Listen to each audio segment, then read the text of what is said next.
कौसल्या सुनिया संवाद। श्री सीता जी का शील।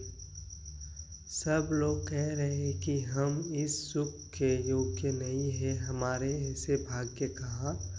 दोनों समाज का श्री रामचंद्र जी के चरणों में सहज स्वभाव से ही प्रेम है। इस प्रकार सब मनोरथ कर रहे हैं। उनके प्रेम युक्त वचन सुनते ही सुनने वाले के मनों को हर लेते हैं। उसी समय सीता जी की माता श्री सुनिया जी की भेजी हुई दासियाँ कौशल्या जी आदि के मिलने का सुंदर अवसर देखकर आई। उनसे वह सुनकर कि सीता की सब सासुएं इस समय फुर्सत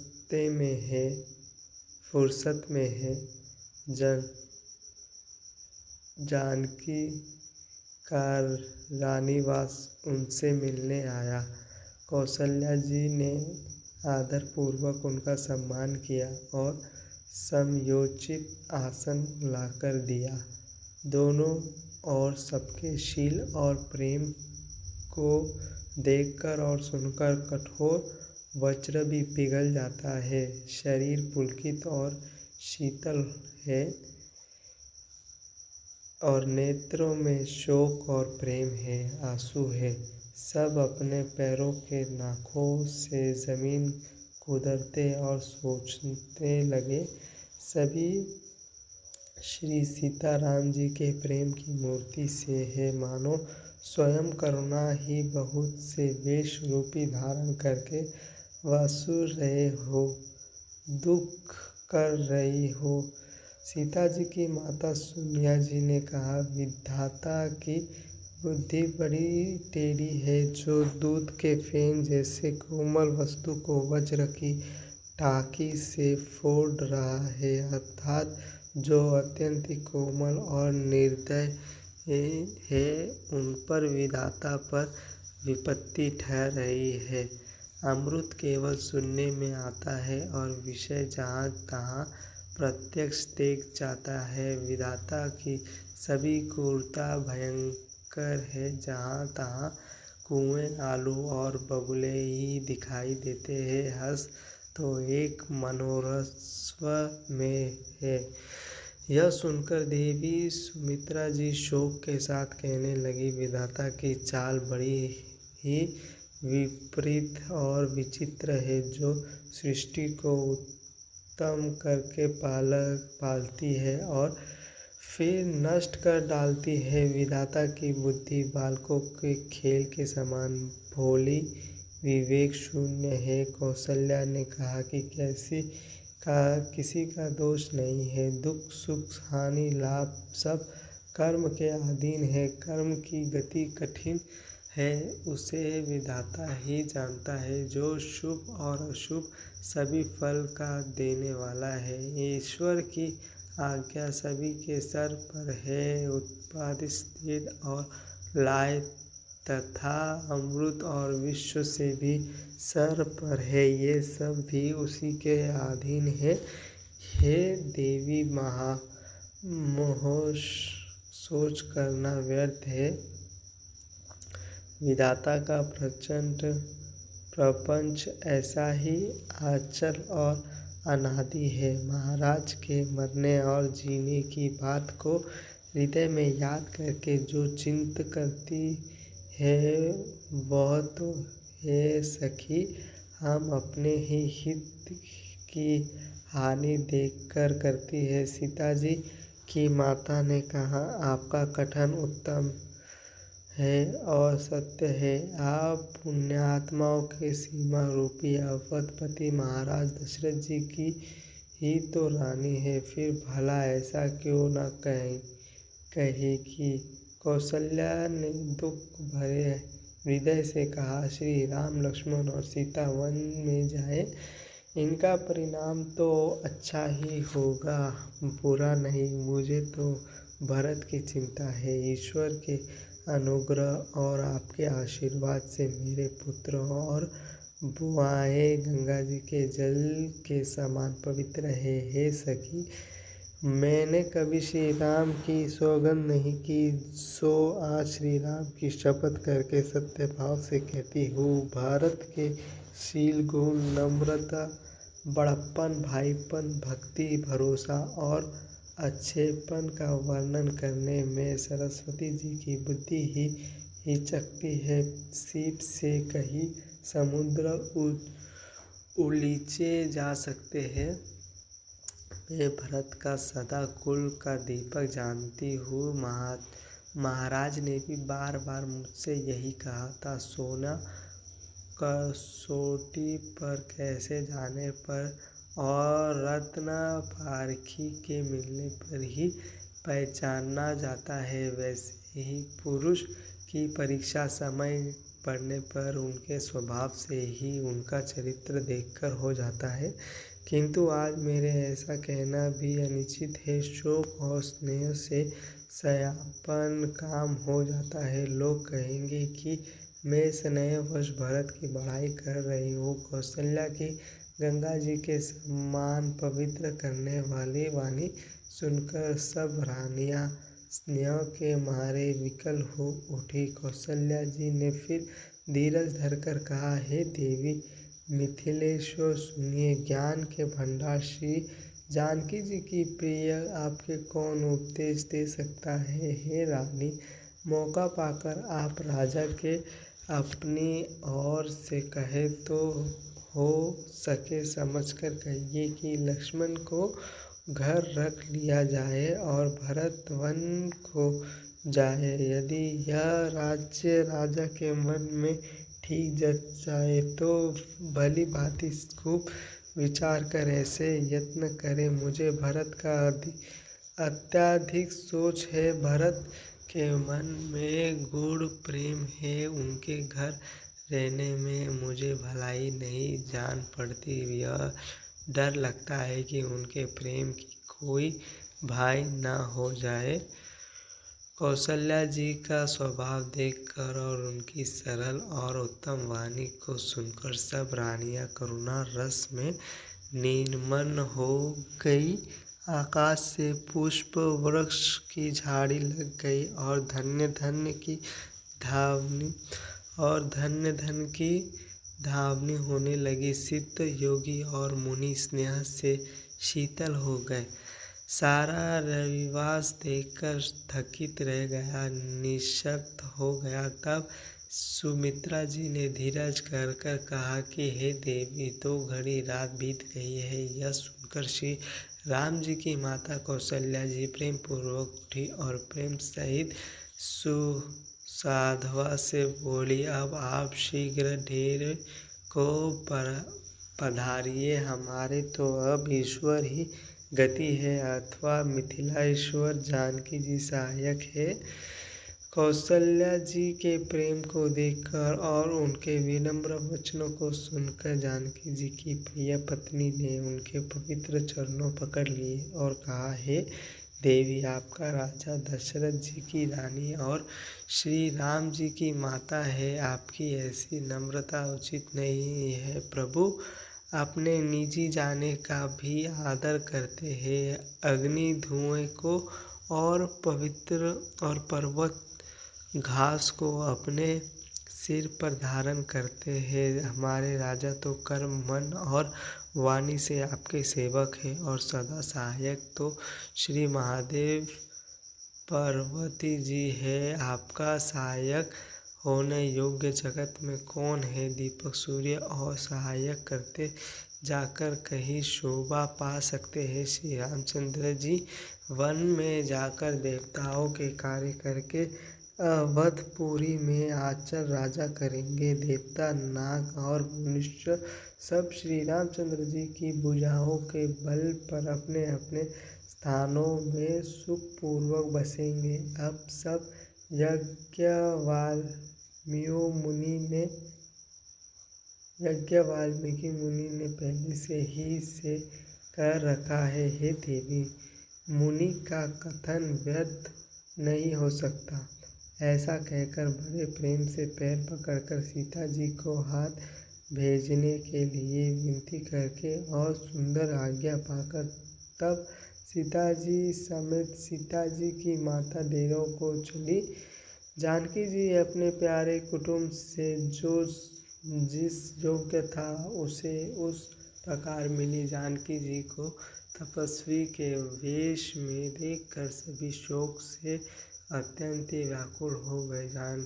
जानकी जी श्री राम जी के गुरु वशिष्ठ जी की आज्ञा पाकर डेरों को चले और आकर उन्होंने सीता जी को देखा। जानकी जी ने अपने पवित्र प्रेम और प्राणों की पहुँचनी जानकी जी को हृदय से लगा लिया। उनके हृदय में प्रेम का समुद्र उमड़ पड़ा। राजा का मन मानो प्रयोग हो गया। उससे समुद्र के अंदर उन्होंने आदि शक्ति सीता जी के अलौकिक स्नेह रूपी अक्षवट को बढ़ते हुए देखा। उसे सीता जी के प्रेम रूपी वट पर श्री राम जी के प्रेम रूपी बाल रूपी धारी भगवान सुशोभित हो रहे हैं।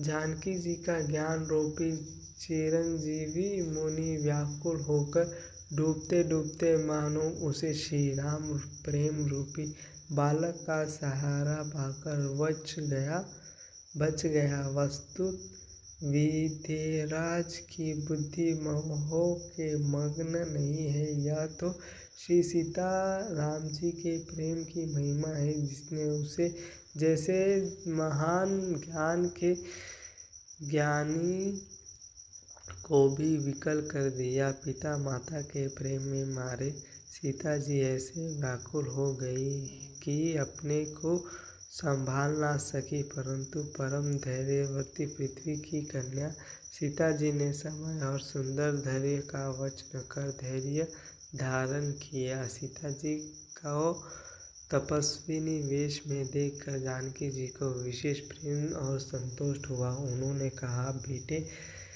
बेटी तूने दोनों कुल पवित्र कर दिए। तेरे निर्मल यश से सारा जगत उज्जवल हो रहा है, ऐसा सब कोई कहते हैं। तेरे कृति रूपी नदियों गंगा जी को भी जीतकर जो एक ही ब्राह्मण में बहती है, करोड़ों ब्राह्मणों में बह चली है। गंगा जी ने तो पृथ्वी पर तीनों ही स्थानों हरिद्वार, प्रयागराज और गंगा सागर को बड़ा तीर्थ बनाया है, पर तेरी ऐसी कृति नदी ने तो अनेकों संत समाज रूपी तीर्थ स्थान बना दिया है।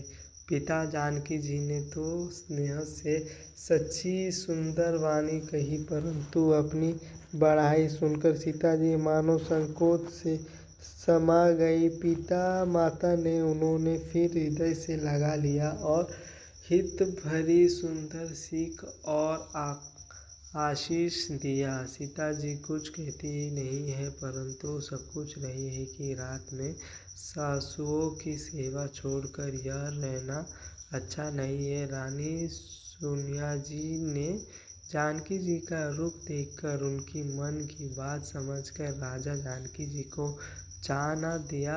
तब दोनों अपने हृदय से सीता जी के शील और स्वभाव की सराहना करने लगे। जानकी जी जनक सुनियाना संवाद भरत जी की महिमा।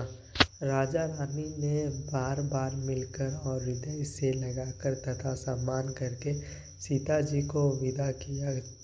चतुर रानी ने समय पाकर राजा से सुंदर वाणी में भरत जी की दशा का वर्णन किया।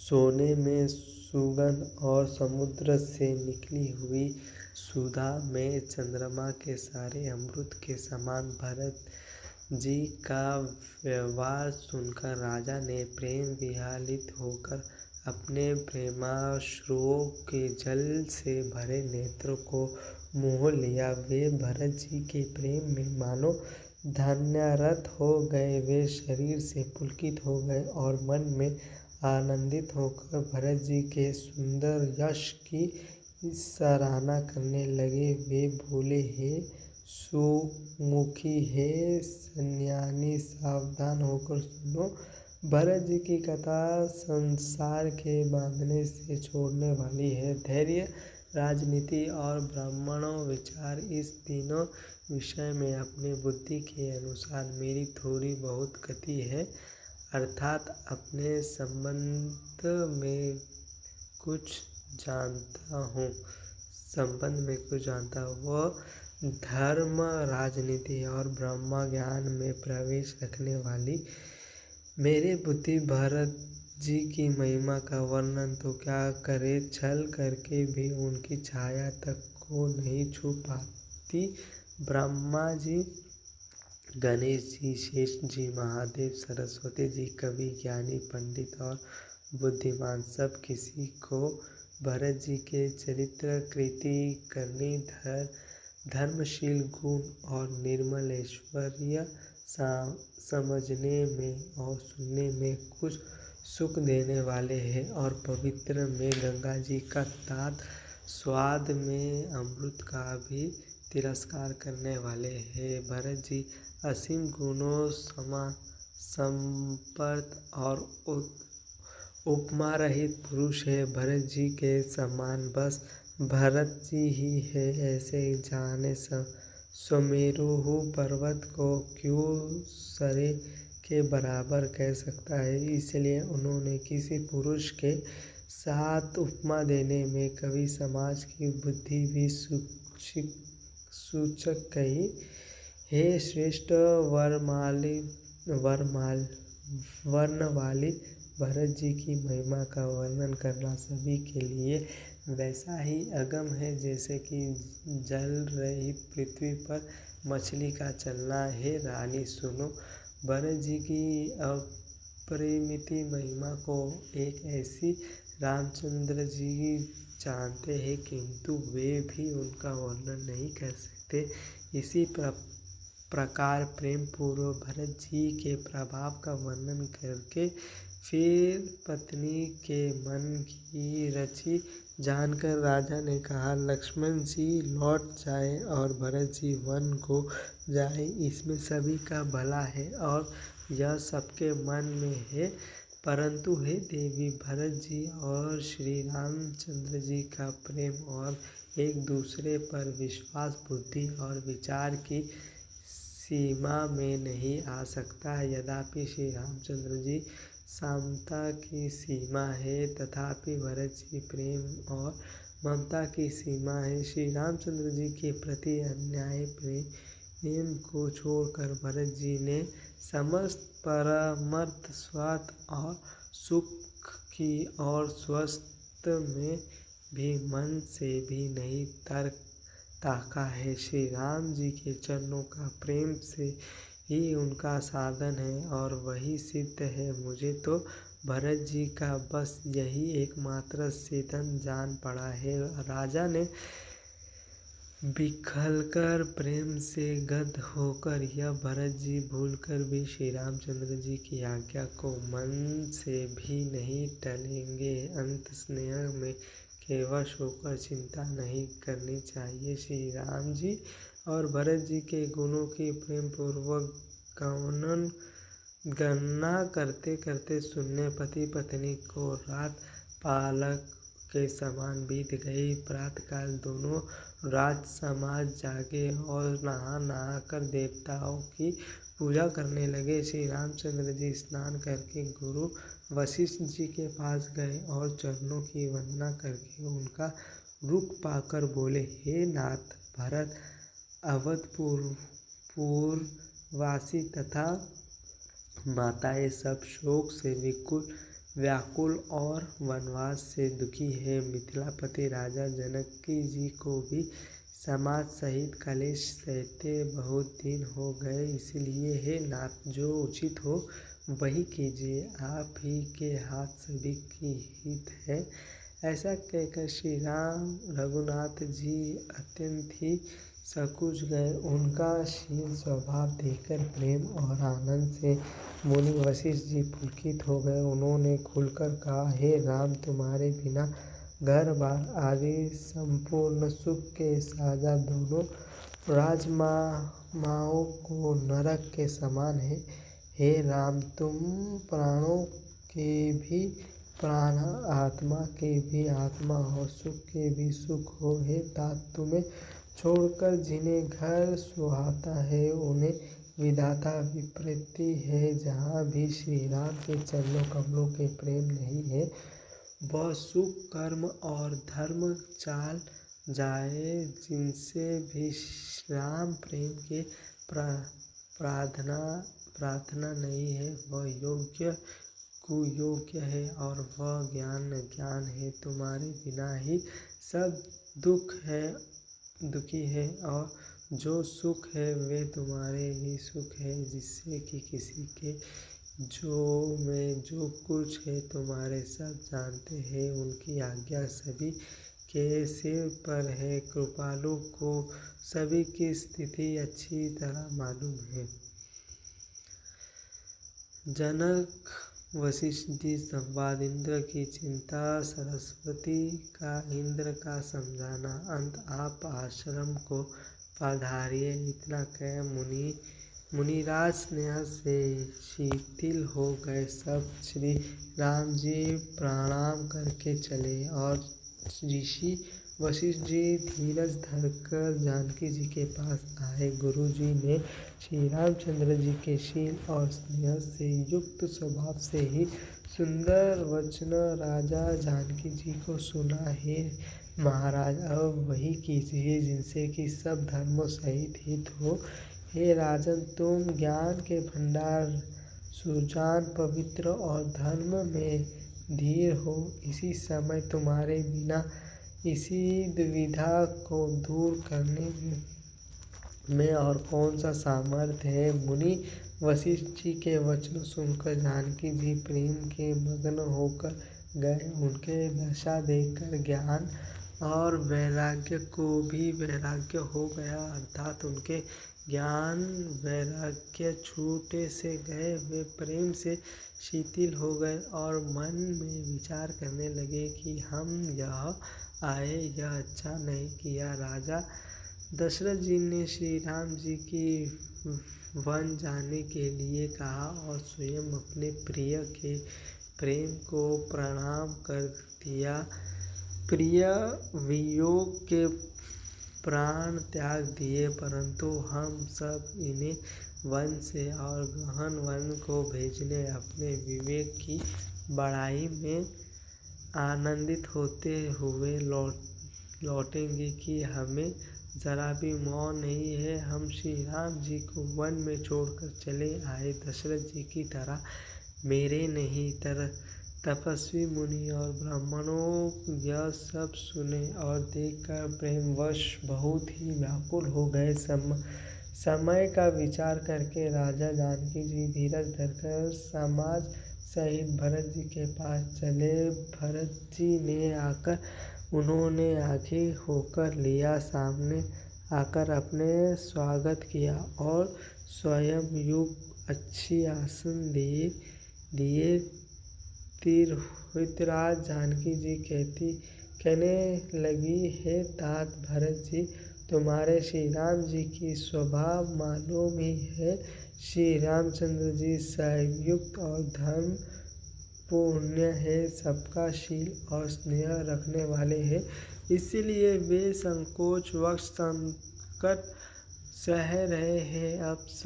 अब तुम जो आज्ञा दो वही उनके कही जाए। भरत जी यह सुनकर पुलकित शरीर हो नेत्र में जल भरकर बड़ा भारी धीरज धरकर बोले, हे प्रभु, आप हमारे पिता के समान प्रिय और पूज्य है और कुल गुरु श्री वशिष्ठ जी के समान हितोषी तो माता पिता भी नहीं है। वशिष्ठ विश्वामित्र जी आदि मुनि जी और मंत्री जी का समाज है और आज के दिन ज्ञान के समुद्र आप भी उपस्थित है। ये स्वभाव मुझे अपना बच्चा सेवक और अज्ञान अनुसार चलने वाले समझकर शिक्षा दीजिए। इस समाज और पुण्य स्थल में आप जैसा ज्ञान और पुण्य को पूछना इसी पर, यद्यपि मैं मौन रहता हूँ तो मालूम समझ जाऊँगा और बोलना पागलपन होगा। तथापि मैं छोटे मुँह बड़ी बात कहता हूँ कि हे तात, विधाता का प्रतिकूल जानकर क्षमा कीजिए। वेदों, शास्त्र और पुराणों में प्रसिद्ध है कि जगत जानता है कि सेवा धर्म बड़ा कठिन है। धर्म में स्वामी के प्रति कर्तव्य पालन है और स्वास्थ्य में विरोध है। दोनों एक साथ नहीं निभा सकते। वैर अंधा होता है और प्रेम को ज्ञान नहीं रहता। मैं सर्वत्र कहूँगा या प्रेमवश दोनों में ही भूल होने का भय है।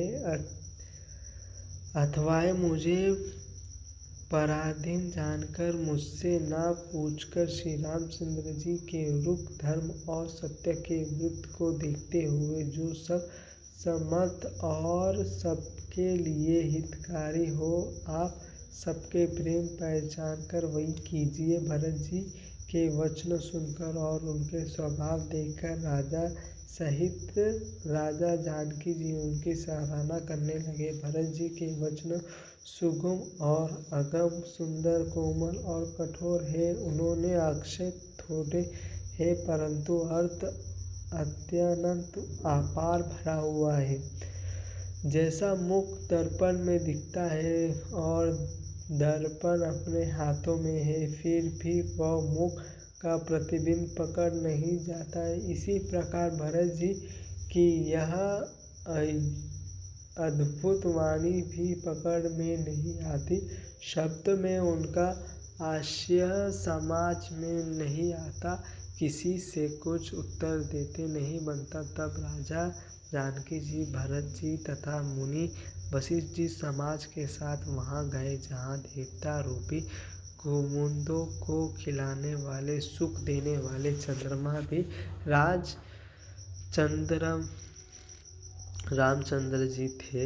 यह समाचार सुनकर सब लोग सोच से व्याकुल हो गए, जैसे नए पहले वर्ष के जल के स्वयं में मछलियां व्याकुल होती है। देवताओं ने पहले कुलगुरु वशिष्ठ जी की प्रेम विहीन दशा देखकर फिर विदारो जी की विषय स्नेह को देखा और तब श्री राम भक्त से अनुप्रेरित भरत जी को देखा। उन सब देखकर स्वाति देखकर घबराकर हृदय में हार मान गए, निराश हो गए। उन्होंने सब किसी को श्री राम प्रेम से सरबोर देखा। इनसे देवता इतने सोच के विवश हो गए कि जिनका कोई हिसाब नहीं। देवराज इंद्र सोच से भरकर कहने लगे कि श्री रामचंद्र जी तो स्नेह और संकोच से वश में है, इसलिए सब लोग मिलकर कुछ परपंच रचे, नहीं तो काम बिगड़ ही समझो। देवताओं ने सरस्वती का स्मरण कर उनका सराहना की और कहा, हे देवी देवताओं, अपने शरणागत है, उनकी रक्षा कीजिए। अपने माया रचकर भरत जी की बुद्धि को फेर दीजिए और छल से छाया कर देवताओं के कुल का पालन कीजिए। देवताओं की विनती सुनकर और देवताओं को स्वार्थ के वश में होने से मुक्त जानकर बुद्धिमती सरस्वती जी बोली, मुझसे कहा रहे हो कि भरत जी की माता पलट दो, हजारों नेत्रों से भी तुमको सुमेरु नहीं सूझ पड़ता। ब्रह्मा, विष्णु और महेश की माया बड़ी प्रबल है, किंतु वहाँ भी भरत जी की बुद्धि की ओर ताक नहीं सकती। उस बुद्धि को तुम मुझसे कह रहे हो कि भोली कर दो, भुलवाल में डाल दो और चांदनी कहीं परपंच किरण वाले सूर्य को चुरा सकती है। भरत जी के हृदय में श्री सीताराम जी का निवास है। जहाँ सूर्य का प्रकाश है वहाँ कहीं अंधेरा रह सकता है। ऐसा कहकर सरस्वती जी ब्रह्मलोक को चल गई। देवता ऐसे व्याकुल हो गए जैसे कि रात्रि में चकवा व्याकुल होता है। मलिन मन वाले स्वार्थी देवताओं ने बुरी सलाह करके बुरा ठठ रचा, परबल मचा, जल रचकर भय, ब्रह्म अप्रीति और उच्चाटन फैला दिया। कुचल करके देवराज इंद्र सोचने लगे कि काम का बनना बिगड़ना सब भरत जी के हाथ है। इधर राजा जानकी जी, मुनि वशिष्ठ जी आदि के साथ श्री रामनाथ जी के पास गए। सूर्यकुल के दीपक श्री रामचंद्र जी ने सबका सम्मान किया। तब रघुकुल के पुरोहित वशिष्ठ जी समय, समाज और धर्म के अवधिरोपी अर्थात अनुकूल वचन बोले। उन्होंने पहले जानकी जी और भरत जी का संवाद सुनाया, फिर भरत जी की कही हुई सुंदर बातें कही सुनाई। फिर बोले, हे तात राम, मेरे मत को यह है कि तुम जैसा आज्ञा दो वैसा ही सब करें। यह सुनकर दोनों हाथ जोड़कर श्री रघुनाथ जी सत्य, सरल और कोमल वाणी से बोले, आपके और मिथिलेश्वर जानकी जी के विधाता रहते मेरा कुछ कहना सब प्रकार से अनुचित है। आप भी आपकी और महाराज की जो आज्ञा होगी मैं उनका शपथ करके कहता हूँ वह सत्य है, सबको शिरोधार्य होगा।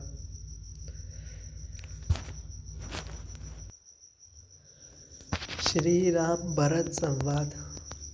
श्री रामचंद्र जी की शपथ सुनकर सभी समेत मुनि और जानकी जी सकुच गए। किसी से उत्तर देते नहीं बनता। सब लोग भरत जी का मुंह ताक रहे हैं। भरत जी ने सभा को संकोच के वश में देखा। राम बंधु भरत जी ने बड़ा भारी धीरज धरकर और खुशमय देखकर अपने उमड़ते हुए प्रेम को संभाला। जैसे बढ़ते हुए विंध्याचल को अगस्त्यादि जी ने रोका था, शोक रूपी हिरण्याकश ने सारी सभा की बुद्धि रूपी पृथ्वी को हर लिया। जो विमल गुणों समूह रूपी जगत की योनि उत्तम करने वाली थी। भरत जी के विवेक रूपी विशाल वराह रूपी धारी भगवान ने शोक रूपी हिरण्याकश को नष्ट कर बिना ही परिश्रम उनका आधार कर दिया। भरत जी ने प्रणाम करके सबके प्रति हाथ जोड़ तथा श्री रामचंद्र जी, राजा जानकी जी, गुरु वशिष्ठ जी और साधु संत सबके विनती की और कहा कि आज मेरे इसी अत्यंत ही अनुचित वर्तव को क्षमा कीजिए। मैं कोमल मुख से कठोर वचन कह रहा हूँ। फिर उन्होंने हृदय से सुहावनी सरस्वती जी का स्मरण किया। वे मानस से उनके मन रूपी मानसरोवर से उनके मुख रविंदे पर आ विराजे। निर्मल विवेक, धैर्य और नीति से युक्त भरत जी की वाणी सुंदर हसीनी के समान गुरु दोष का विवेक कर वाले विवेक के नेत्रों से सारे समाज को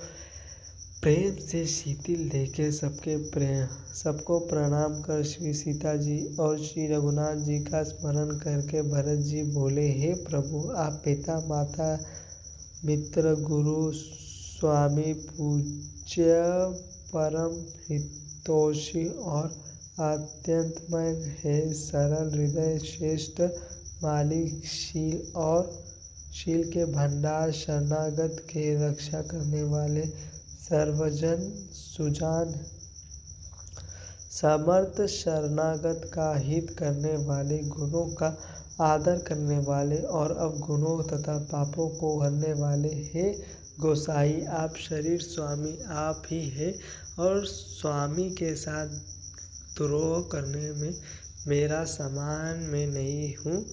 मैं महेश्वर प्रभु के और पिताजी के वचनों का उल्लंघन कर और समाज बटोर कर यह आई हूँ। जगत में भले बुरे, ऊंचे और नीचे, अमृत और अमर, पद, विश्व और मृत्यु आदि किसी को भी कहीं ऐसी नहीं देखी सुनी जो मन में भी श्री रामचंद्र जी की आज्ञा को मेट दे। मैंने सब प्रकार से वही ठिकाई की, परंतु प्रभु ने उस ठिकाई को स्नेह और सेवा मान लिया। हे नाथ, आपने अपने कृपा और भलाई से मेरे भला किया जान, जिससे मेरे दोष भी भूषण के समान हो गए और चारों और मेरे सुंदर यश छा गया। है नाथ, आपकी रीति और सुंदर स्वभाव की बड़ाई जगत में प्रसिद्ध है और वेद शास्त्रों ने गाई है। जो क्रूर, कुटिल, नष्ट, कुबंदी, बालकी, नीच, शीरल, हित, वंशों और निशाक निडर है, उन्होंने भी अपने शरीर के सम्मुख आया सुनकर एक बार प्रणाम करने पर ही अपना लिया। उनके दोष को देखकर भी आप सभी हृदय से नहीं लाए और उनके गुणों को सुनकर सुधाओं के समान में आपका बखान किया।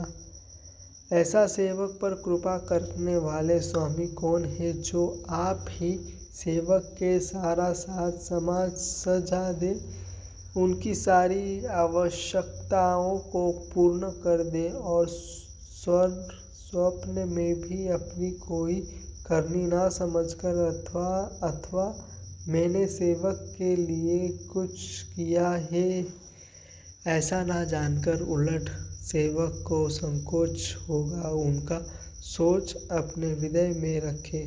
मैं भूल उठकर और प्रेम रोपवर बड़े जोर से साथ कहता हूँ, ऐसे स्वामी आपके सिवा दूसरा कोई नहीं है।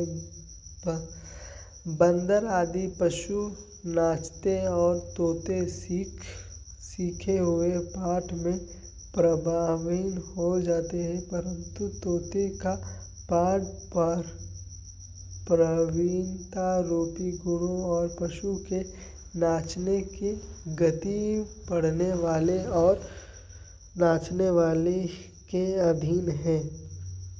इस प्रकार अपने सेवकों की बात सुधाकर और सम्मान देकर उन्होंने साधुओं की शिरोमणि बना दिया। कृपालु के सिवा अपने विधा वाले का और जबरदस्ती हठपूर्वक पालन करेंगे। मैं शौक से या स्नेह से या बालक स्वभाव से आज्ञा को बाएं लगाकर चला आया तो भी कृपालु स्वामी ने अपने और देखकर सभी प्रकार से मेरा भला ही माना।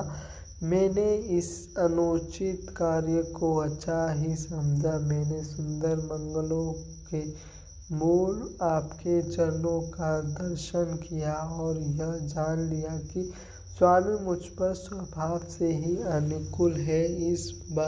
इस बड़े समाज में अपने भाग्य को देख कि इतनी बड़ी चूक होने पर भी स्वामी का मुझ पर कितना अनुराग, कृपा निधान ने मुझे संकोपांग, भरपेट कृपा और अनुगत सब आदि ही किया है। अर्थात मैं जिनके जरा भी लायक नहीं था, उनके अधिक सर्वपूर्ण कृपा अपने मुझ पर की है। हे गोसाई, अपने शील, स्वभाव और भलाई से मेरा दुर्लभ रखा।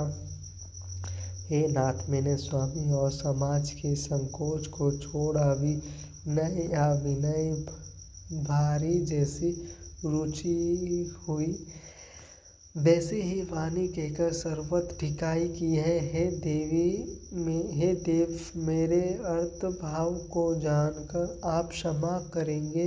समोह बिना ही हित के हित करने वाले बुद्धिमान और श्रेष्ठ मालिक के बहुत ही कहने बड़ा अपराध है। इसलिए हे देव, अब मुझे आज्ञा दीजिए, अपने मेरे सभी बात सुधार दी। प्रभु के चरणों कमलों की राजा, जो सत्य, संकोच और सुख की सुहावनी सीमा है, उसी दुहाई करके मैं अपने हृदय को जगत जानते सोते और स्वभाव में भी बनी रहने वाले रुचि कहता हूँ। वह रुचि है कपट, स्वार्थ और अधर धर्म, काम, मोक्ष रूप चारों फलों को छोड़कर स्वाभाविक प्रेम से स्वामी की सेवा करना और आज्ञा पालन के समान श्रेष्ठ स्वामी की और कोई सेवा नहीं है। हे देवी, अब वही आज्ञा रूपी प्रसाद सेवक को मिल जाए। भरत जी ऐसा कहकर प्रेम में बहुत ही विशेष हो गए। शरीर पुलकित हो उठा, नेत्र में प्रेम श्रुओं का जाल भर आया। अनुराग व्याकुल होकर उन्होंने प्रभु श्री रामचंद्र जी के चरणों कमल पकड़ लिए और समय को और स्नेह का कह नहीं जा सकता कृपा सिंधु श्री रामचंद्र जी ने सुंदर वाणी से भरत जी का सम्मान करके हाथ पकड़कर उनके अपने पास बैठा लिया। भरत जी की विनती सुनकर और उनका स्वभाव देखकर सारी सभा और श्री रघुनाथ जी स्नेह से शिथिल हो गए।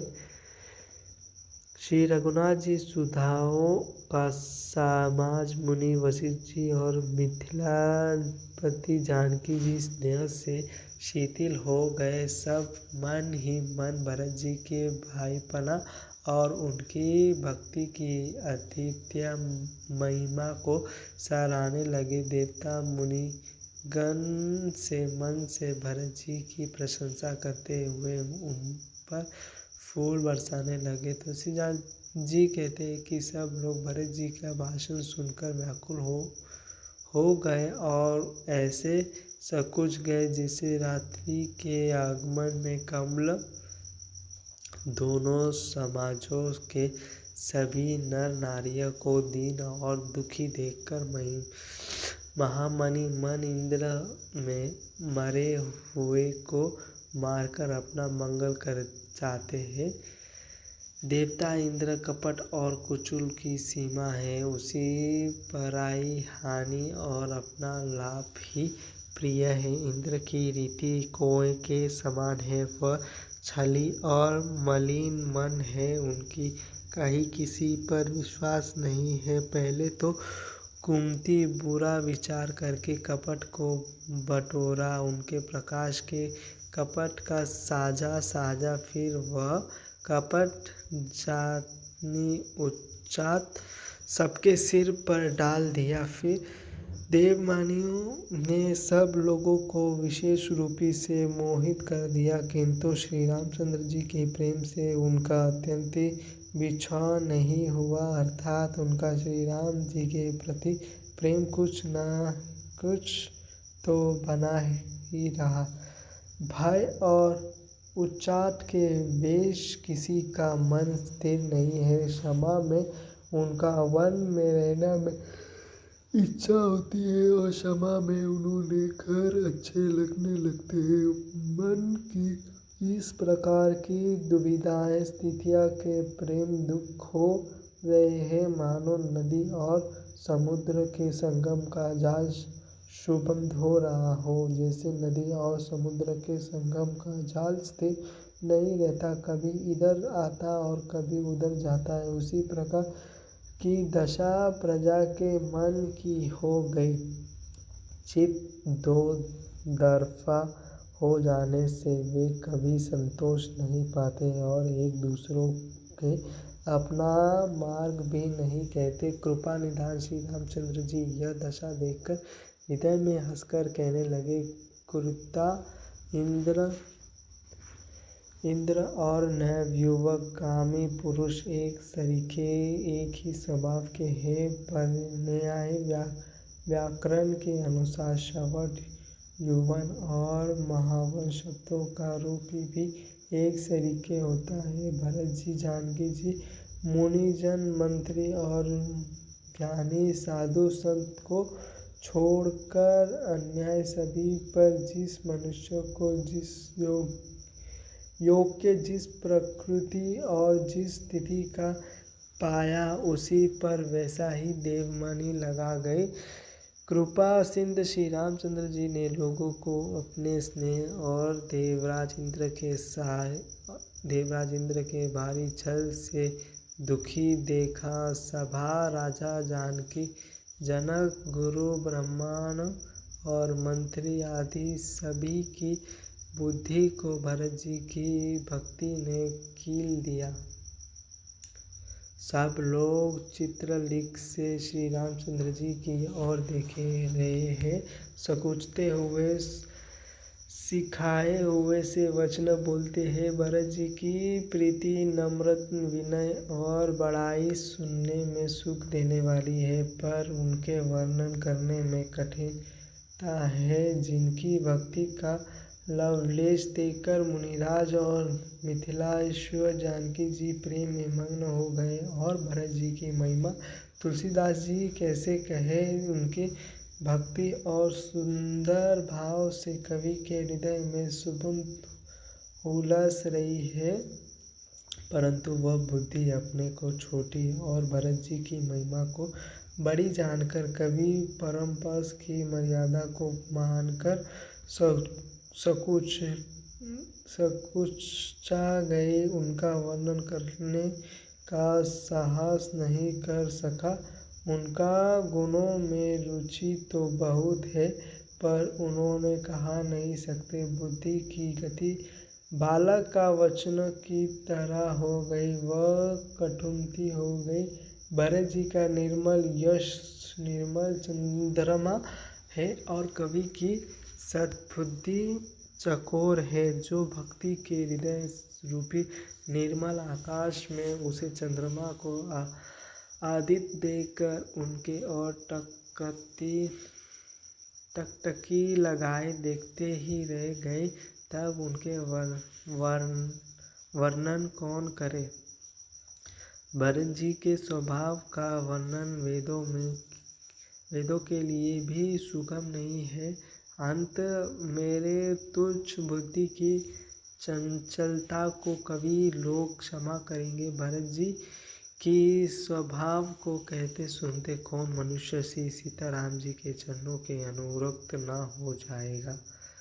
भरत जी का स्मरण करने से जिनको श्री राम जी का प्रेम सुलभ न हुआ, उनके समान मान और कौन होगा।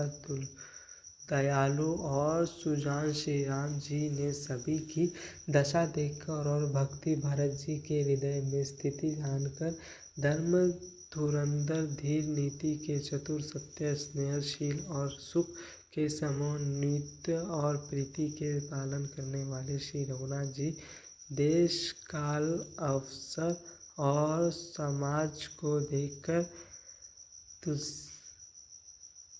ऐसे वचन बोले जो मानो वाणी के स्वर ही थे, परिणाम में हितकारी थे और सुनते ही में चंद्रमा के रस सरीखे थे। तात भरत जी, तुम धर्म की धुरी को धारण करने वाले हो, लोक और वेदों दोनों के जानने वाले और प्रेम में प्रवीण हो। हे तात, कर्म से, वचन से और मन से निर्मल तुम्हारे सम्मान तुम्हें हो। गुरुजनों के समाज में और ऐसे कौशल्या के छोटे भाई के गुणों किसी तरह जा सकते हैं। हे तात, तुम सूर्यकुल की रीति की सत्य प्रीति, पिताजी की कृति और प्रीति को समय समझ और गुरु जी की लज्जा को तथा उदासीन मित्र और शत्रु सबके मन की बात को जानते हो।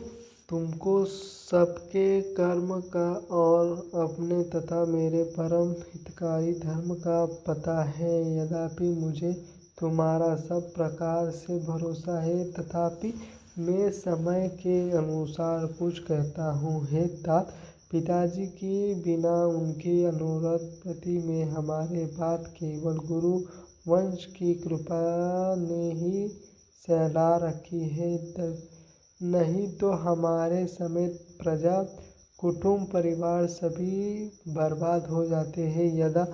यदि बिना समय के साधन से पूर्व ही सूर्य अस्त हो जाए तो कहो जगत में किसी को क्लेश न होगा। हे तात, उसी प्रकार का उत्पात विधाता ने यह पिता का असामयिक मृत्यु किया है। पर मुनि महाराज, हे तात, मिथिलेश्वर ने सबको बचा लिया। राजा का सब कार्य, लज्जा, प्रतिष्ठ, धर्म, पृथ्वी, धन, घर, इस सभी का पालन गुरुजी का प्रभाव करेगा और परिवार शुद्ध होगा। गुरुजी का प्रसाद की घर और वन में समाज रहित तुम्हारे और हमारा रक्षक है। माता पिता, गुरु और स्वामी की आज्ञा का पालन समर्थ धर्म रूपी पृथ्वी को धारण करने में शोषणी के समान है। हे तात, तुम वही करो जो मुझसे भी कराओ तथा सूर्यकुल के रक्षक बनो। साक्षक के साधक के लिए यह एक ही आज्ञा पालन रूपी साधना संपन्न सिद्धियों की देने वाली कीर्तिमय, राष्ट्रमय और ऐश्वर्यमय त्रिवेणी है। इसी विचार कर भारी संकट सहकर श्री प्रजा और परिवार को सुख करो। हे भाई, मेरे विपत्ति सभी ने बांट ली है, परंतु तुमको तो अवधि 14 वर्ष तक बड़ा कठिनाई है, सब अधिक दुखी है। तुमको कोमल जानकर भी मैं कठोर कह रहा हूँ। हे तात, बुरे समय में मेरे लिए यह कोई अनुचित बात नहीं है। कठोर में श्रेष्ठ भाई ही सहकर होते हैं। वज्र के आघात भी हाथ से ही रोके जाते हैं। सेवक हाथ, पैर और नेत्र के समान और स्वामी मुख के समान होने चाहिए। तुलसीदास जी कहते हैं कि सेवक स्वामी की ऐसी प्रीति की रीति सुनकर सुखवी उनकी सराहना करते हैं। श्री रघुनाथ जी की वाणी सुनकर जो मानो प्रेम रूपी समुद्र के मंथन के निर्मल हुए अमृत के स्नान सनी हुई थी। सारी समाज शिथिल हो गई, सबको समाधि लग गई। यह दशा देखकर सरस्वती जी ने चुप साध ली। भरत जी को परम संतोष हुआ। स्वामी के सम्मुख होते ही उनके दुख और दोष ने मुंह मोड़ लिया। वे उन्होंने छोड़कर भाग गए। उनका मुख प्रसन्न हो गया और मन का विषाद मिट गया, मानो गंगू पर सरस्वती की कृपा हो गई है। उन्होंने फिर प्रेम पूर्वक प्रणाम किया और कर कमलों को जोड़कर वे बोले, हे नाथ, मुझे आपके साथ जाने का सुख प्राप्त हो गया और मैंने जगत में जन्म लेने का लाभ भी पा लिया।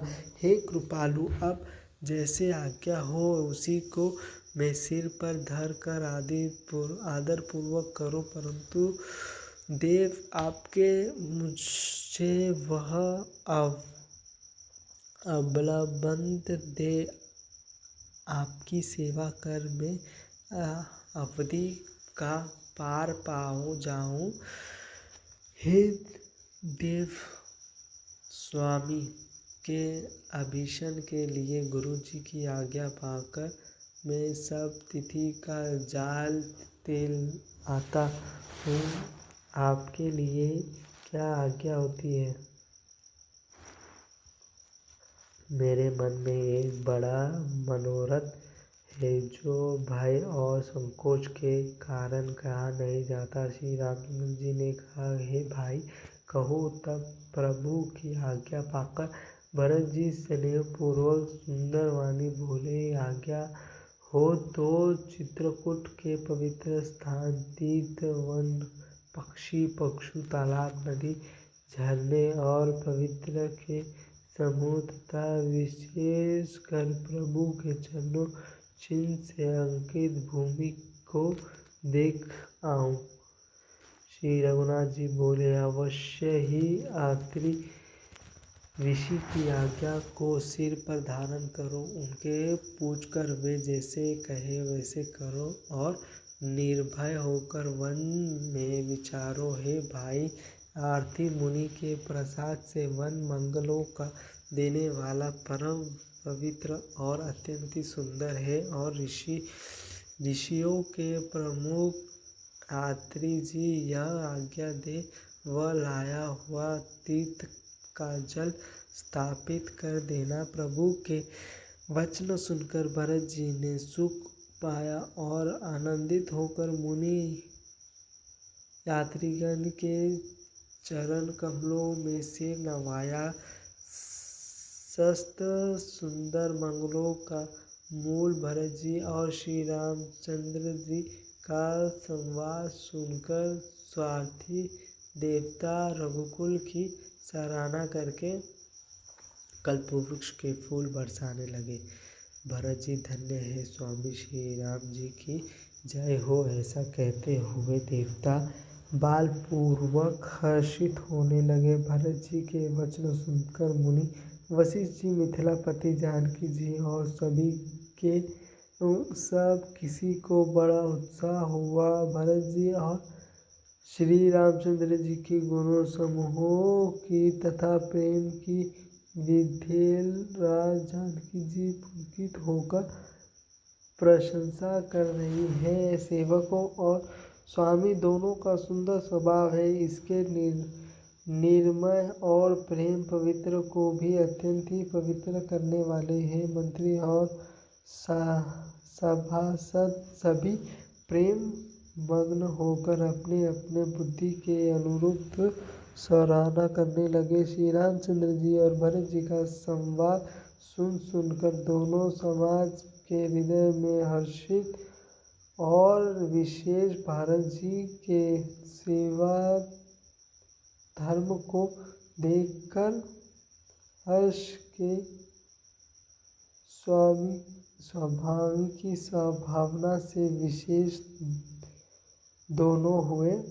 श्री रामचंद्र जी की माता कौशल्या जी ने दुखी और सुख को समान जानकर श्री राम जी की गुण कहकर दूसरे रानियों को धैर्य बंधाया। कोई भी राम जी की बड़ाई की चर्चा कर रहे हैं तो कोई भरत जी के अच्छेपन की सराहना कर रहे हैं। भरत जी का तीर्थ जल स्थापना तथा चित्रकूट भ्रमण। तब यात्री जी ने भरत जी से कहा, इस पर्वत के समीप ही एक सुंदर कुआं है। इस पर्वत अनुपम और अमृत जैसी तीर्थ जल को उसी से स्थापित कर दीजिए। भरत जी ने अत्रि मुनि से आज्ञा पाकर जल के सब पात्र खाना कर दिए और रवाना कर दिए और छोटे भाई शत्रुघ्न अत्रि मुनि तथा अन्य साधु संत सहित आपका वहाँ जाए और वह अथाह कुआं था। और उस पवित्र जल को उस पुण्य स्थल में रख दिया। तब अत्रि ऋषि ने प्रेम से आनंदित होकर ऐसा कहा, हे तात, यह आनंदी तीर्थस्थल है। कालक्रम से यह लोप हो गया था, इसलिए किसी को इसका पता नहीं था। तब सेवकों ने उस जलयुक्त स्थान को देखा और उस सुंदर जल के लिए एक खास कुआं बना लिया। देवयोगी से विश्व भर का उपकार हो गया। धर्म का विचार जो अत्यंत अगम था, वह इस क्रूप के प्रभाव से सुगम हो गया। अब उसको लोग भरत क्रूप कहेंगे। तीर्थ के जल से संयोग से तो यह अनंत ही पवित्र हो गया। इसमें प्रेम पूर्वक नियम से स्नान करने पर प्राणी मन वचन कर्म से निर्मल हो जाएगा। क्रूप की महिमा कहते हुए सब लोग वहाँ गए जहाँ श्री रघुनाथ जी थे। श्री रघुनाथ जी को अत्रि जी ने उस तीर्थ का पुण्य प्रभाव सुनाया। प्रेम पूर्वक धर्म के इतिहास कहते वह रात सुख से बीत गई और सवेरा हो गया। भरत जी शत्रुघ्न दोनों भाई नित्य क्रिया पूरी करके श्री राम जी, अत्रि जी और गुरु विश्वामित्र जी की आज्ञा पाकर समाज सहित सब साधे साज से श्री राम जी के वन से भ्रमण करने के लिए पैदल ही चले। कोमल चरणों है और बिना जूते के चल रहे हैं। यह देखकर पृथ्वी मन ही मन सूझकर कोमल हो गई। कुश, कांटे, कंकड़, दरारें आदि कड़वी, कठोर और बुरी वस्तुओं को छुपाकर पृथ्वी ने सुंदर और कोमल मार्ग कर दिया। सुखों को साथ लिए सुखदायक शीतल मंद सुंदर हवा चलने लगी। रास्ते में देवता फूल बरसकर बादल छाया करके वृक्ष फूल फलकर तृण अपनी कोमलता से मृग देखकर और पक्षी सुंदर वाणी बोलते सभी भरत जी को श्री रघुनाथ जी के प्यारे जानकर उनकी सेवा करने लगे। जब एक साधारण मनुष्य को भी अल्लाह से जो भाई लेते समय राम कह देने से ही सब सिद्धि सुलभ हो जाती है, तब श्री रामचंद्र जी के प्राण प्यारे भरत जी के लिए यह कोई बड़ा आश्चर्य की बात नहीं है। इस प्रकार भरत जी वन में फिर रहे हैं। उनके नियम और प्रेम को देखकर मुनि भी संकुच जाते हैं। पवित्र जल से स्थान, नदी, बावली, कुंड आदि पृथ्वी के प्रत्येक भाग, पक्षी, पशु, वृक्ष, तन, पवित्र वन और बेगची सभी विशेष रूप से सुंदर, विचित्र, पवित्र और दिव्य देखकर भरत जी पूछते हैं। उनका प्रश्न सुनकर ऋषिराज अत्रि जी प्रसन्न मन से सबके कारण, नाम, गुण और पुण्य प्रभाव को कहते हैं। भरत जी वहीं स्नान करते हैं, कहीं प्रणाम करते हैं, कहीं मनोहर स्थान के दर्शन करते हैं और कहीं मुनि अत्रि जी की आज्ञा पाकर बैठक सीता जी सहित श्री राम लक्ष्मण जी दोनों भाइयों का स्मरण करते हैं। तो इसमें लाभ अधिक और हानि कम प्रतीत होती, परंतु रानियों को दुख सुख समान ही थे। राम लक्ष्मण वन में रहे या भरत शत्रुघ्न, दो पुत्रों का वियोग तो रहेगा ही, यह समझकर वे सब रोने लगे। भरत जी के स्वभाव, प्रेम और सुंदर सेवा भाव को देखकर वन देवता आनंदित होकर आशीर्वाद देते हैं। यो घूम फिर कर 2.5 पहाड़ दिन बीतने पर लौट पड़ते हैं और आकुल प्रभु श्री रघुनाथ जी के चरणों कमलों का दर्शन करते हैं। भरत जी ने 5 दिन में सब तीर्थ स्थान के दर्शन कर लिए। भावपूर्वक विष्णु और महादेव जी का सुंदर यश कहते सुनते वह 5वां दिन भी बीत गया। संध्या हो गई। श्री राम भरत संवाद।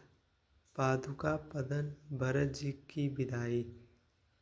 अगले 6वें दिन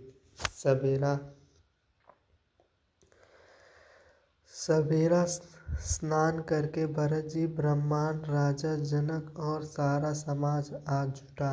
आज सबके विदा करने के लिए अच्छा दिन है, यह मन में जानकर श्री कृपालु श्री राम जी कहने में संकोच रहे हैं। श्री रामचंद्र जी ने गुरु वशिष्ठ जी, राजा जानकी जी, भरत जी और सारी सभा की ओर देखा, किंतु फिर संकोच कर दृष्टि फेर कर वे पृथ्वी की ओर ताकने लगे। सभी उनके शील की सराहना करके सोचते हैं कि श्री रामचंद्र जी के समान संकोच स्वभाव कहीं नहीं है। सुजान भरत जी श्री रामचंद्र जी का सुख देखकर प्रेम पूर्वक उठकर विशेष रूपी से धारण कर दंडवत करके हाथ जोड़कर कहने लगे, हे तात, आपने मेरी सभा रुचियाँ रखी, मेरे लिए सब लोगों से संतोष सहा और अपने भी बहुत प्रकार से दुख पाया। अब स्वामी मुझे आज्ञा दे, मैं जाकर अवध पर 14 वर्ष तक अवध का सेवक करूं। हे दीन दयालु, जिस उपाय से यह दास फिर चरणों का दर्शन करे, हे कौशलधारी, हे कृपालु, अवध भर के लिए मुझे वही शिक्षा दीजिए। हे गोसाई, आपके प्रेम और संबंध में अवधपुरी वासी, कुटुंबी और प्रजा सभी पवित्र और रस से युक्त आपके लिए भाव दुख, जन्म मरण के दुख की ज्वाला में जलन भी अच्छा है और प्रभु के बिना परमपद मोक्ष का लाभ भी व्यर्थ है। हे स्वामी, आप सुजान हैं सभी के हृदय की और मुझे सेवक के मन की रुचि, लालस, अभिलाषा और रानी जानकर हे प्राणपाल, आप सब किसी का पालन करेंगे और हे देव दोनों और अंत तक निभाएंगे। मुझे सब प्रकार से ऐसा बहुत बड़ा भरोसा है, विचार करने पर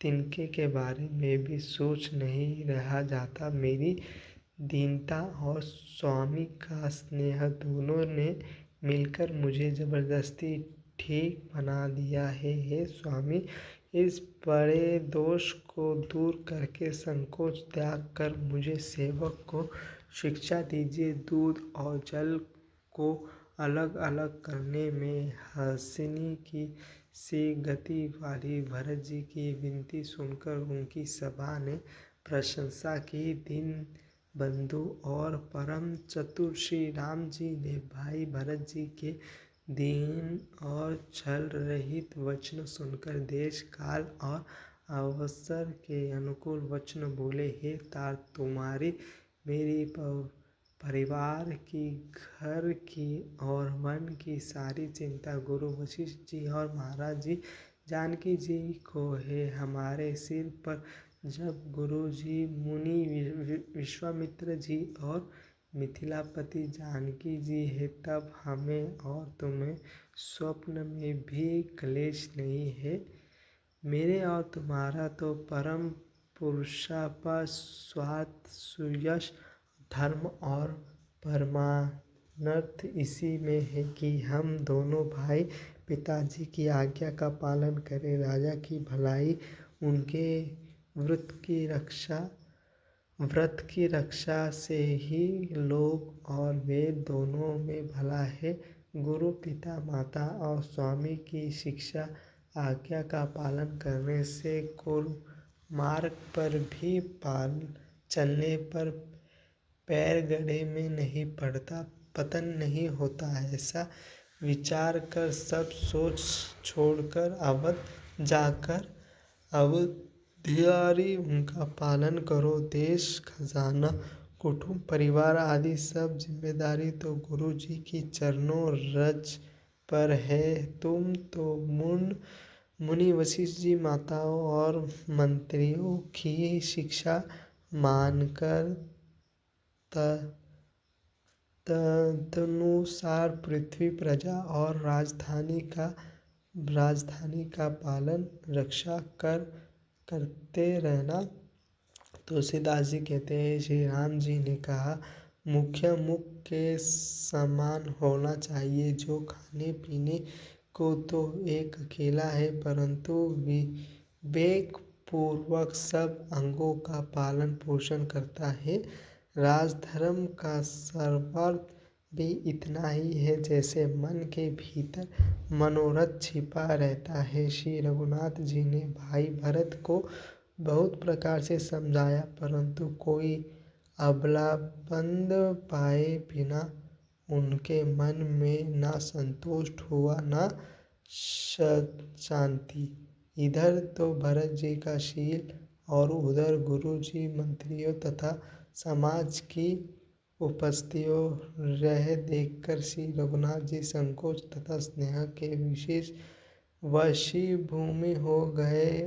अर्थात भरत जी के प्रेमवश उन्हें पावरी देने चाहते हैं, किंतु साथ ही गुरु आदि का संकोच भी होता है।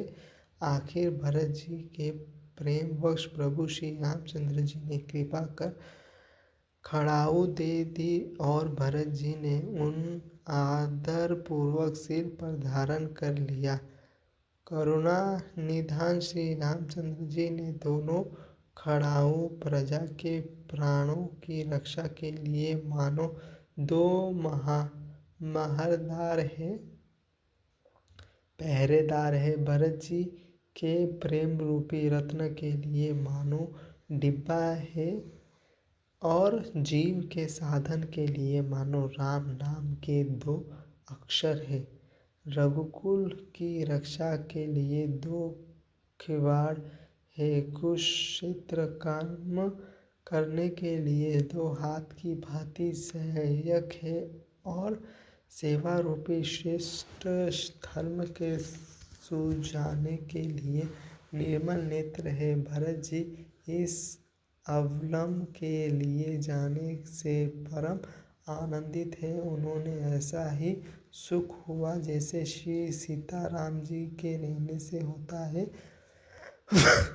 भरत जी ने प्रणाम करके विदा मांगी, तब श्री रामचंद्र जी ने उन्हें हृदय से लगा लिया। इधर कुटिल इंद्र ने बुरा मौका पाकर लोगों का उच्चाटन कर दिया। वहाँ कुटिल भी सब लिए हितकारी हो गए। अवधि की आशा से समान ही वह जीवन के लिए संजीवनी हो गए। नहीं तो उच्चाटन न होता तो लक्ष्मण जी, सीता जी और श्री रामचंद्र जी के वियोग रूपी बुरे रोगों से सब लोग घबराकर हाय हाय करके मर ही जाते। श्री राम जी की कृपा से सारी उलझन सुधार दी। देवताओं की सेना जो लूटने आई थी वही गुणदायक, हितकारी और रक्षक बन गए। श्री राम जी भुजों में भरकर भाई भरत से मिले रहे हैं। श्री राम जी के प्रेम का वह रस कहते नहीं बनता। तन मन और वचन तीनों के प्रेम उमड़ पड़ा। धीरज की डोरी को धारण करने वाले श्री रघुनाथ जी ने भी धीरज त्याग दिया। वे कमल सुदर्शन नेत्र से प्रेम श्रुगणों का जाल बहने लगे। उनकी यह दशा देखकर देवताओं की सभा दुखी हो गई। मुनिगण जी, गुरु वशिष्ठ जी और जानकी जी सरीखे सीधर धुरंधर जो अपने मनों को ज्ञान रूपी अग्नि में सोने के समान कस चुकी थे, उनको ब्रह्मा जी ने नीलम ही रचा और जो जगत रूपी जल में को कमल के पत्तों की तरह ही जगत में रहते हुए फिर जगत से अनुसक्त पैदा हुए, वे भी श्री राम जी और भरत जी के उपमर्हित अपार प्रेम को देखकर वैराग्य और विवेक सहित तन मन वचन और उस प्रेम के मग्न हो गए जहाँ जानकी जी और गुरु वशिष्ठ जी की बुद्धि की गति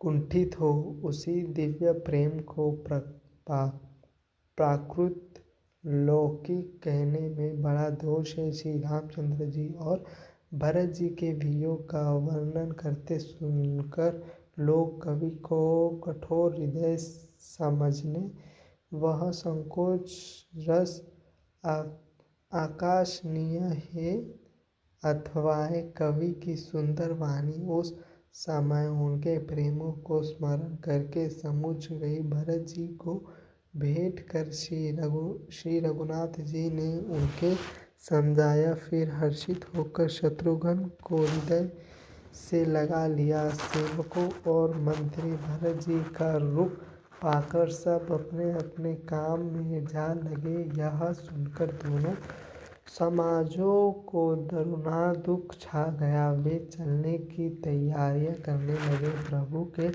चरणों कमलों की वंदना करके तथा श्री राम जी की आज्ञा को सिर पर रखकर भरत शत्रुघ्न दोनों भाई चले। मुनि तपस्वी और वन देवताओं सब बार बार सम्मान करके उनकी विनती की। फिर लक्ष्मण जी को कक्षम बैठकर तथा प्रणाम करके और सीता जी के चरणों की धूल को सिर पर धारण करके और समस्त मंगलों के मूल आशीर्वाद सुनकर वे प्रेम सहित चले।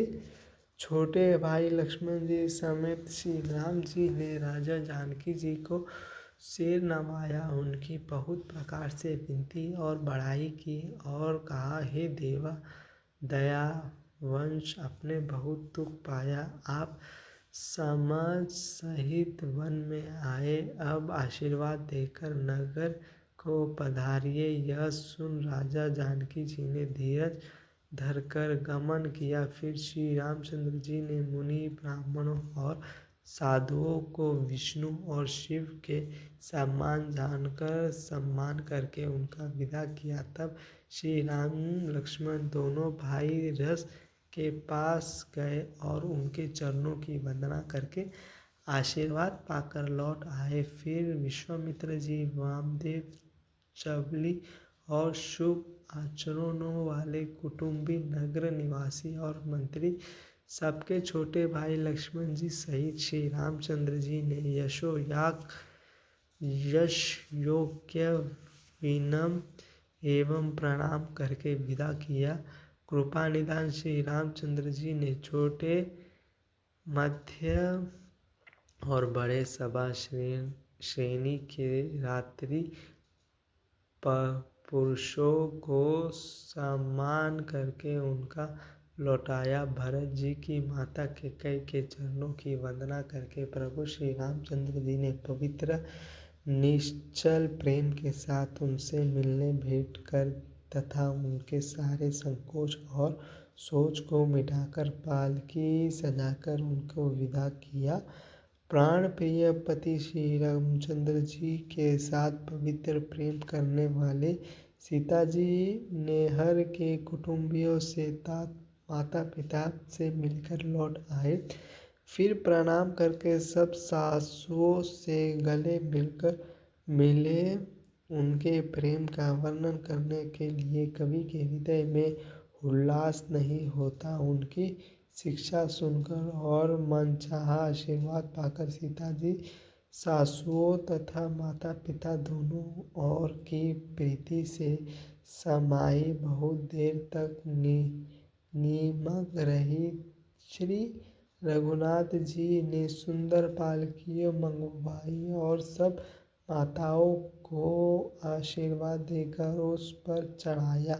दोनों भाइयों ने माताओं से सम्मान प्रेम से बार बार मिलजुल कर उनकी पहुँचाया। भरत जी और राजा जानकी जी के दलों ने घोड़े हाथी और उनके तरह की सवारियाँ सजाकर प्रस्थान किया। सीता जी एवं लक्ष्मण जी सहित श्री रामचंद्र जी को हृदय से रखकर सब लोग बेसुध हुए चले जा रहे हैं। बैल घोड़े हाथी आदि पशु हृदय में हारे शिथिल हुए परवश मन मारे चले जा रहे हैं। गुरु वशिष्ठ जी और गुरु पत्नी अरुंधति जी के चरणों की वंदना करके सीता जी और लक्ष्मण जी सहित प्रभु श्री रामचंद्र जी हर्षित और विशेष के साथ लौटकर प्राणकुटी पर आए। फिर सामना करने निषाद राज को विदा किया। वह चला तो सही किंतु उनके हृदय में विरह का भारी विशेष था। फिर भी राम जी ने कोल कीरत भील आदि वनवास लोगों को लौटाया। वे सब जोहर जोहर कर वंदना करके लौटे। प्रभु श्री रामचंद्र जी सीता जी और लक्ष्मण जी बड़ की छाया में बैठकर प्रियजन एवं परिवार के वियोग से दुख हो रहे हैं। भरत जी के स्नेह स्वभाव और सुंदर वाणी को बखान बखान कर वे प्रिय पत्नी सीता जी और छोटे भाई लक्ष्मण जी ने कहने लगे। श्री रामचंद्र जी ने प्रेम के वश में होकर भरत जी के वचन मन कर्म और प्रीति तथा विश्वास का अपने सुमुख से वर्णन किया। उस समय पक्षी पशु और जल की मछलियाँ त्रिकूट के सभी चेतन और जड़ जीव उदास हो गए। श्री रघुनाथ जी की दशा देखकर देवताओं ने उस पर फूल बरसाया। अपने घर घर की दशा कही दुखाड़ सुनाया। प्रभु श्री रामचंद्र जी ने उसे प्रणाम करके विश्व आवासन दिया। तब वे प्रसन्न होकर चले। मन में जरा सा भी डर न रहा। भरत जी का अयोध्या लौटना। भरत जी द्वारा प्रद्योत की स्थापना नदियों में निवास और श्री भरत जी के चरित्र श्रवण की महिमा। छोटे भाई लक्ष्मण जी और सीता जी समेत प्रभु श्री रामचंद्र जी पार्णकुट में ऐसे सुशोभित हो रहे हैं मानो वैराग्य भक्ति और ज्ञान शरीर धारण करके सुशोभित हो रहे हैं। मुनि ब्राह्मणों गुरु वशिष्ठ जी भरत जी और राजा जानकी जी सारा समाज श्री रामचंद्र जी के विरह में विह्वल है। प्रभु के गुणों समूहों को का मन में स्मरण करते हुए सब लोग मार्ग में चुपचाप चले जा रहे हैं। पहले दिन सब लोग यमुना जी उतरकर पार हुए। वह दिन बिना भोजन के ही बीत गया। दूसरा मगम गंगा जी उतरकर गंगा पार शृंगवेशपुर हुआ। वहाँ राम सखा निषाद राज ने सब सुप्रबंध कर लिया। फिर नई उतरकर गोमती जी में स्नान किया और चौथे दिन सब अयोध्या जी जा पहुँचे। जानकी जी 4 दिन अयोध्या जी में रहे और राजकाल एवं सब साज सामान को सहकाल तथा मंत्री गुरुजी तथा भरत जी को रोज सौंपकर सारा साज समाज ठीक करके तिरोहित को चले। नगर के स्त्री पुरुष गुरु जी की शिक्षा मानकर श्री राम जी की राजधानी अयोध्या में सुखपूर्वक रहने लगी। सब लोग श्री रामचंद्र जी के दर्शन के लिए निर्जन ही और उपवास करने लगे। वे भूषण और भोग सुख को घोड़े घर कर अवधि की आशा पा रहे हैं। भरत जी ने मंत्रियों और विश्वासी सेवकों को समझाकर उद्धार किया। वे सब सीख पाकर अपने अपने काम में लग गए। फिर छोटे भाई शत्रुघ्न जी को बुलाकर शिक्षा दी और सब माताओं की सेवा उनको सौंपी। ब्राह्मणों को बुलाकर भरत जी ने हाथ जोड़कर प्रणाम कर अवस्था के अनुसार विनय और निहोर किया कि आप लोग ऊंचा नीच छोट बड़ा अच्छा मंदा जो कुछ भी कार्य हो उसके लिए आज्ञा दीजिए, संकोच न कीजिए। भरत जी ने फिर परिवार के लोगों को, नागरिकों को तथा अन्य प्रजाओं को बुलाकर उनका साधना करके उनके सुखपूर्वक बनाया। फिर छोटे भाई शत्रुघ्न सहित वे गुरु जी के घर गए और दंडवत करके हाथ जोड़कर बोले, आज्ञा हो तो मैं निर्णय पूर्वक रहूं। मुनि वशिष्ठ जी पुलकित शरीर से प्रेम के साथ बोले, हे भरत, तुम जो कुछ समझोगे, कहोगे और करोगे वही जगत में धर्म का सार होगा।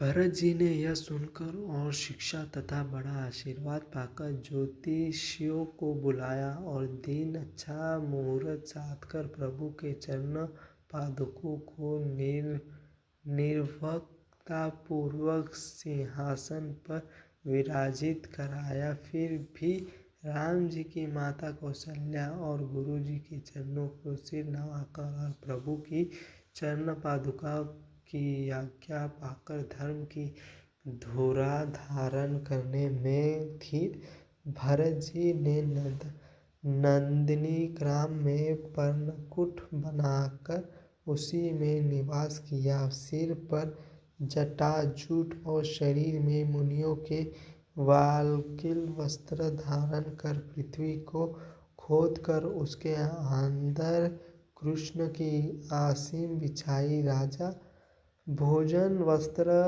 बर्तन वृत्त निर्जन सभी बात में वे ऋषियों के कठिन धर्म का प्रेम सहित आचरण करने लगे। गहने कपड़े और उनके प्रकार के भोगों सुख को मन तन और वचनों से तीन ताड़कर त्याग दिया।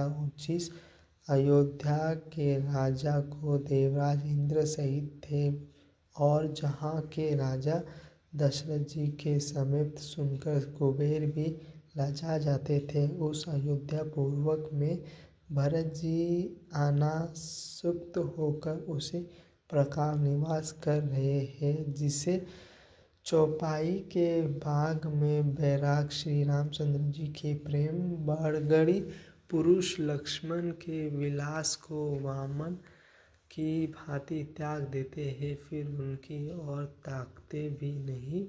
फिर भरत जी तो स्वयं श्री रामचंद्र जी के प्रेम के पात्र है। वे इस भोग्यवश त्याग रूपी करुणा से बड़े नहीं हुए। अनर्थ उनके लिए यह कोई बड़ी बात नहीं है। पृथ्वी पर का जल न पीना की ठेक से चातक की और नरशील विवेक की भूमिका शक्ति से हंस की भी सुराहना होती है। भरत जी का शरीर दिन दिन दुबला होता जाता है। तेज अग्रत घृत आदि के उत्तम होने वाले मेद घट रहे हैं। बाल और मुख छवि मुख की कांति अर्थित शोभा वैसे ही बनी हुई है। नाम प्रेम क्या प्राण नियुक्त नया और पुष्ट होता है। धर्म का दाल बढ़ता है और मन उदास नहीं है अर्थात प्रसन्न है। संतोष कोश में तेज का अर्थ मेद मिलता है और यह अर्थ लेने से घातक के अर्थ में भी किसी प्रकार की खींचतान नहीं करनी पड़ती। जैसे शरद ऋतु के प्रकाश से जल घटता है किंतु वेद शोभा पाते हैं और कमल विकसित होता है। शाम दाम संयम नियम और उपवास आदि भरत जी के हृदय पूर्वक निर्मल आकाश में नक्षत्र तरणगण है। विश्वास ही उस आकाश में ध्रुव तारा है। 14 वर्ष तक अवधि का ध्यान पूर्वक के सामना है और स्वामी श्री राम जी की सुरक्ति स्मृति आकाश गंगा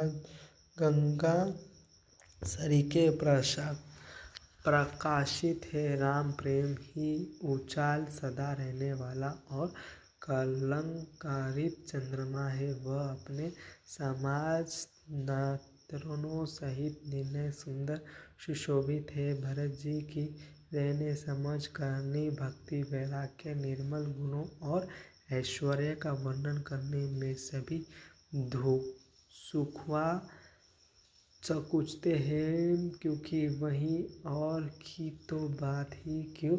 स्वयं शोभा गुण गणेश और सरस्वती की भी पहुँच नहीं है। वे नित्य प्रति प्रभु की पादुकाओं का पूजन करते हुए हृदय में प्रेम सहित समत नहीं है। पादुकों से आज्ञा मांग मांग कर वे बहुत प्रकार से राजकाज करते हैं। शरीर पुलकित है, हृदय में श्री सीता राम जी है। जीवा राम नाम जप रही है, नेत्र में प्रेम का जाल भरा है। लक्ष्मण जी श्री राम जी और सीता जी तो वन में बसते हैं परंतु भरत जी घर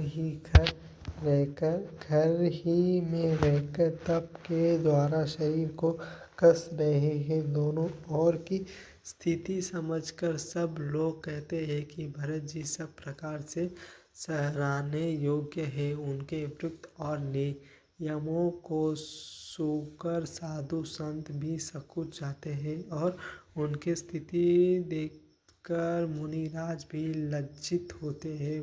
भरत जी का परम पवित्र आचरण चरित्र मधुर सुंदर और आनंदित मंगलों का करने वाला है। कलयुग के कठिन पापों और कलेश को हरने वाला है।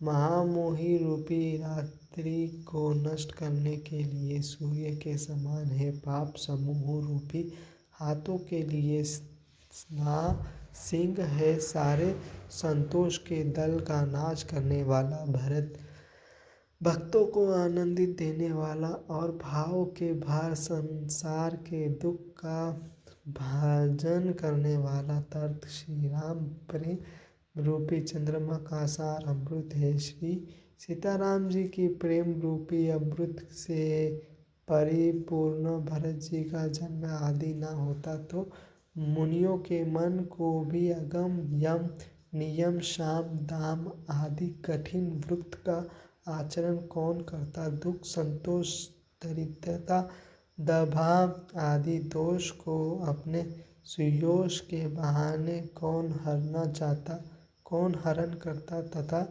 कलिकाल में तुलसीदास जैसे सातों को हठ पूर्वक कौन ही राम जी के सम्मुख करता। तुलसीदास जी कहते हैं जो कोई भरत जी के चरित्र का नियम से आदर पूर्वक सुनेगा उनके आवास अवश्य ही श्री सीताराम जी के चरणों के प्रेम होगा और सांसारिक विषय रस से वैराग्य होगा। मास प्राणायाम 21वां विश्राम। इस रामचरितमानस संकल्प कलि कालो वृक्ष विंध्यवन दिव्या सोपन समस्त कलयुग के संपूर्ण पापों को विराहित करने वाले श्री रामचरितमानस का यह दूसरा सोपान समाप्त हुआ। अयोध्या कांड समाप्त। आरण्य कांड में शूर्पणखा वध से सीता हरण प्रकार तक के घटक आते हैं। नीचे तृतीय सोपान मंगल चरण। धर्म रूपी वृक्ष के मूल विवेक रूपी समुद्र को अंदर देने वाले